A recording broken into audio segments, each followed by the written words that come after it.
Identitas nasional, seperti yang sudah kita ketahui bersama, yaitu merupakan ciri khas atau pandangan hidup suatu bangsa yang dapat membedakan dengan bangsa lain. Tetapi identitas nasional itu terus berkembang dengan seiringnya perkembangan zaman. Identitas nasional juga harus tetap dijaga serta dilestarikan agar tidak terbawa oleh arus globalisasi yang sangat pesat ini. Seperti yang sudah kita ketahui, ada beberapa bentuk identitas nasional, yaitu seperti bahasa nasional, bendera merah putih, lagu Indonesia Raya, UUD 1945, dan lain-lain. Di era globalisasi ini, di mana era penuh dengan persaingan menyebabkan adanya sisi positif dan negatif bagi bangsa Indonesia. Sisi positifnya yaitu dengan adanya globalisasi, kita bisa memperkenalkan bangsa atau negara kita di mata internasional. Sedangkan sisi negatifnya yaitu identitas nasional juga bisa tenggelam karena dipengaruhi oleh bangsa atau negara lain. Globalisasi yang semakin pesat membuat nilai-nilai bangsa semakin terkikis dengan budaya barat yang tidak sesuai jika diterapkan di Indonesia. Indonesia adalah negara yang kaya dari segi sumber daya alam maupun keberagamannya. Ada beberapa bentuk keberagaman di Indonesia, mulai dari keberagaman suku, keberagaman agama, keberagaman ras, dan juga keberagaman anggota golongan. Keberagaman suku. Indonesia adalah negara kepulauan. Dari geografis yang berbeda-beda tersebut, Indonesia memiliki banyak suku bangsa yang disebut juga etnik, dapat diartikan sebagai pengelompokan atau penggolongan orang-orang yang memiliki keturunan.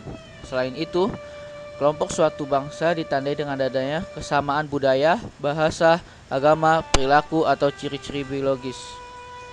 Keberagaman agama. Keberagaman agama adalah negara yang religius. Hal itu dibuktikan dalam sila pertama, yaitu ketuhanan yang Maha Esa. Kebebasan dalam beragama dijamin dalam UUD 1945 pasal 29 yang menyatakan berdasarkan atas ketuhanan yang Maha Esa dan negara menjamin kemerdekaannya tiap-tiap penduduk untuk memeluk agamanya masing-masing dan untuk beribadat menurut agamanya masing-masing kepercayaan itu. Indonesia dengan beragam budayanya menyimpan jutaan keunikan endemik di setiap sudutnya, mulai dari ragam bahasa, budaya, hingga agama dan kepercayaan, menjadikan Indonesia sebagai contoh bersatunya seluruh keberagaman dalam persatuan. Hal tersebut dapat kita capai dengan memiliki sikap toleransi. Toleransi merupakan sebuah sikap menghargai pendapat mengenai pemikiran orang lain yang berbeda dengan kita, serta saling tolong-menolong antara sesama manusia tanpa memandang suku, ras, agama, dan antar golongan. Toleransi dibagi beberapa macam. Yang pertama ada toleransi beragama. Contoh dari toleransi beragama yaitu tidak memaksakan agama yang dianut ke seseorang yang berbeda keyakinan. Kedua, menghargai dan menghormati agama yang dianut orang lain. Dan yang ketiga, tidak mengganggu ibadah dan jalannya kegiatan keagamaan orang lain. Toleransi yang kedua ada keberagaman suku. Contoh dari toleransi keberagaman suku yang pertama yaitu tidak melakukan tindakan diskriminasi pada seseorang yang berbeda suku. Yang kedua, memperlakukan semua orang sama dan sejajar meski berbeda suku. Yang ketiga, menghormati dan menghargai suku lain. Primordialisme dan etnosentrisme. Primordialisme adalah sebuah pandangan atau paham yang memegang teguh hal-hal yang dibawa sejak kecil, baik mengenai tradisi, adat istiadat, kepercayaan, maupun segala sesuatu yang ada dalam lingkungan pertamanya.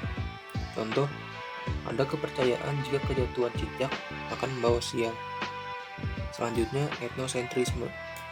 Etnosentrisme adalah penilaian terhadap kebudayaan lain atas dasar nilai dan standar budaya sendiri. Orang-orang etnosentris menilai kelompok lain relatif terhadap kelompok atau kebudayaannya sendiri, khususnya bila berkaitan dengan bahasa, perilaku, kebiasaan, dan agama. Contoh, segelintir orang di Indonesia yang menganggap bahkan mengejek bahasa negara lain dan membanding-bandingkannya dengan bahasa Indonesia. Indonesia adalah negara dengan sejuta keberagaman. Keberagaman yang ada telah menjadi simbol kesatuan dan dikemas dalam bingkai Bhinneka Tunggal Ika. Oleh karena itu, kita harus menjaganya agar tetap utuh dan harmonis.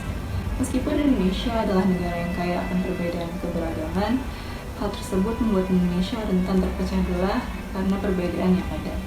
Oleh karena itu, diperlukan sikap toleran dan tenggang rasa terhadap perbedaan dan kemajemukan di masyarakat. Sikap dan perilaku toleransi terhadap keberagaman di masyarakat merupakan kunci untuk meningkatkan rasa persatuan dan kesatuan, serta mencegah perpecahan di masyarakat, bangsa maupun negara Indonesia. Oleh karena itu, setiap individu hendaklah menerapkan perilaku toleran terhadap keberagaman suku, agama, ras, budaya, maupun antar golongan.